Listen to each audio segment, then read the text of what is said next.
Sebab setiap zarah ataupun setiap titik atom yang paling kecil, yang kita panggil proton dan elektron, dan jauh lebih subatom yang kita panggil kuantum tu, sebenarnya kalau tanya diri mereka sendiri, siapa yang cipta dan buat kamu, berani atau tidak dia mengatakan, kami mencipta diri kami sendiri.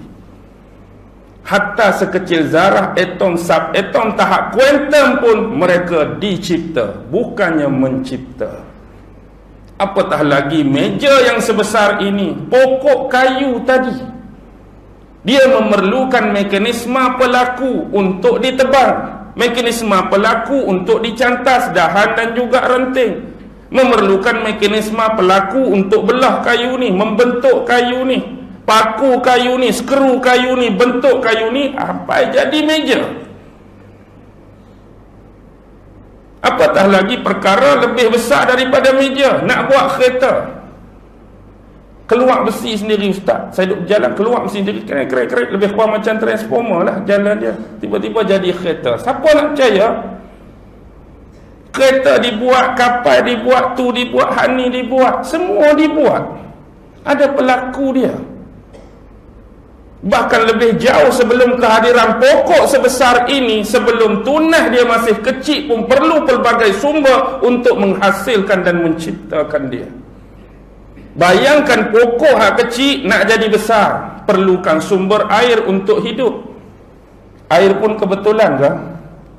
Perlukan suhu dan persekitaran yang sesuai. Suhu dan persekitaran kebetulan ke? Perlukan cahaya matahari untuk fotosintesis. Fotosintesis kebetulan ke? Tak ada kebetulan. Ini adalah ketetapan dan ketentuan takdir daripada Allah terhadap semua makhluk-makhluk dah. Masing-masing telah direzekikan, masing-masing telah ditentukan mengikut kadar-kadar yang ditetapkan. Jadi nak nafi lagi, kalau kita mampu mencipta, cuba buat seorang lagi. Dah kalau kita berani tak? Hak bulu roma selai pun tak mampu, apatah lagi nak suruh kita buat seorang lagi macam kita. Agak-agak abang mampu tak? Saya dah 13 orang dah, saya buat macam saya. Oh, hebatnya. Tak ada, tak mampu. Maksudnya kamu kena yakin, kamu kena percaya, kamu kena beriman bahawa kita ada Tuhan, kita ada pencipta yang mencipta segalanya. Tak payahlah nak nafi. Kita ambil ilmu lain yang dipanggil ilmu zoologi. Zoologi ilmu yang membicarakan tentang haiwan, binatang-binatang. Yang selalu ini mereka akan gunakan teori Darwin, Charles Darwin. Teori apa? Evolusi. Evolusi hak kita selalu kenal Mitsubishi Lancer je. Evo tu, hak ni evolusi lain. Teori evolusi ni dengan bahasa orang kampung mudah yang mengatakan asal usul manusia ni daripada apa? Daripada beruk. Kalau tanya pada anda pun anda nak mengaku tak datuk nenek keturunan moyang anda dulu adalah seekor beruk? Kita tak akan pernah mengaku, kecuali mereka hak mempertahankan teori evolusi ni nak mengaku. Kita tetap dengan teguh mengatakan kita adalah cucu dan cicit daripada keturunan Adam dan Hawa, manusia dan khalifah pertama yang pernah dicipta oleh Allah Subhanahu wa ta'ala. Sebagai contoh teori evolution, beruk ini berevolusi dari setiap zaman, dan akhirnya jadi manusia yang komplit dan sempurna pada hari ini. Pernahkah kita terfikir, adakah beruk zaman dulu saja yang berniat nak berevolusi jadi manusia? Beruk zaman sekarang tak ada niat ke nak jadi orang?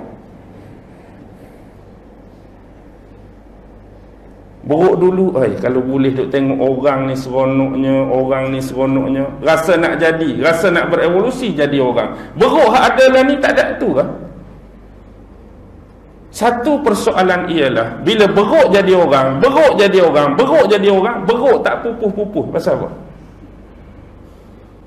Patut dah sekok jadi orang, sekok jadi orang, makin hilang, makin hilang, makin hilang. Ni beruk tak hilang-hilang. Kampung ni kau tak ada dah beruk. Ada lagi tak? Ada lagi. Baik.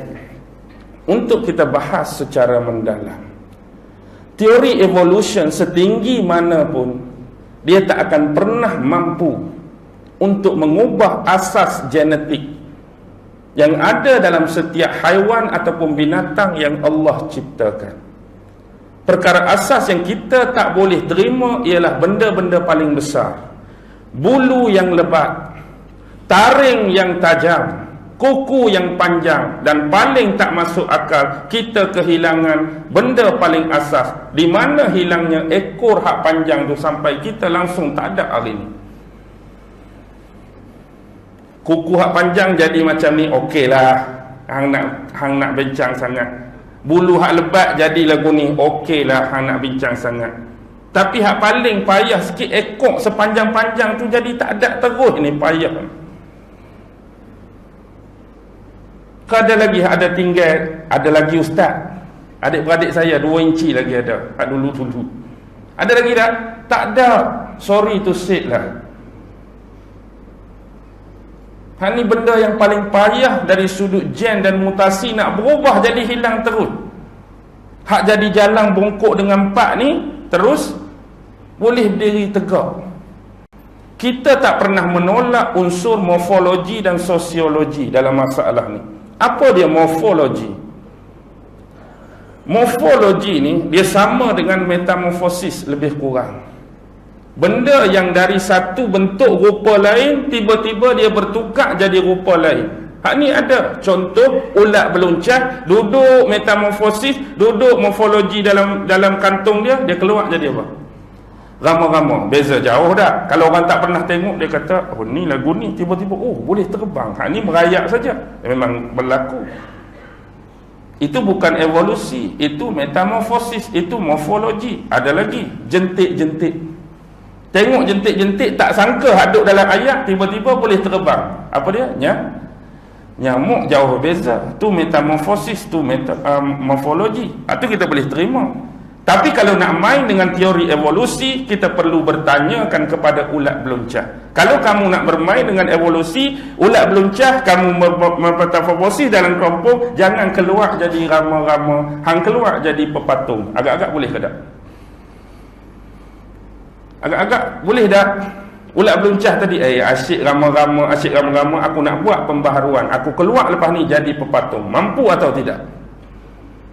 Tak akan mampu.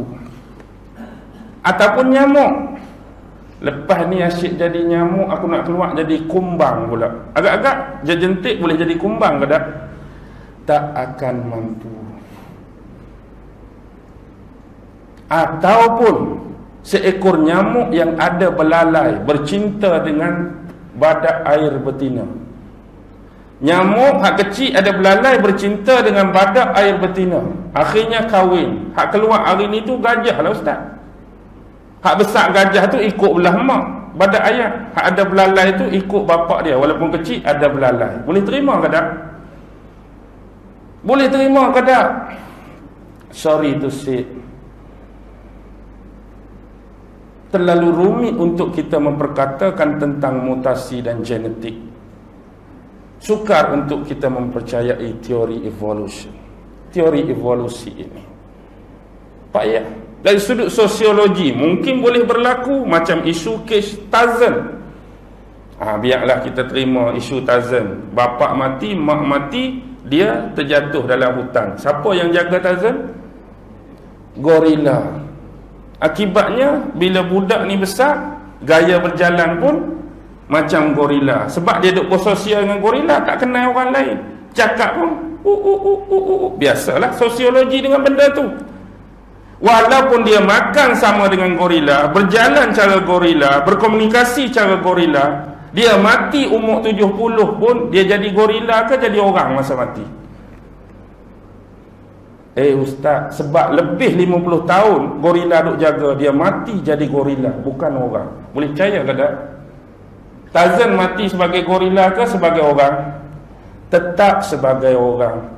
Bahkan gorila, kalau kita pera sekok dia tu, duduk 70 tahun di kalangan manusia pun, gorila ni mati sebagai gorila ke sebagai orang? Asal dulu start gorila, tapi lama keturunan dia duduk dengan kita 70 tahun, jadi mati sebagai orang. Jadi tu imam ready lah, kena mandi lah, kena kafan, kena tanam lah. Lepas tu orang pun pelik tengok, pasal apa tu? Gorila. Takkanlah mak tak, dulu dia binatang ni tak, kubur ni gorila, tapi lama duduk dengan orang dia mati jadi, lama duduk dengan orang mati jadi orang. Boleh terima? No, sorry to say. Kita pilah ke zoo negara. Sebab apa? Lama dia duduk di situ, ada tak kawasan ni buaya, ni beruk, ni apa, tiba-tiba tak ada binatang, ada orang dalam tu. Sebenarnya orang tu hak cuci tu, tapi tak ada pernah orang kata dulu tu ustaz, dulu tu tapir tu duduk situ.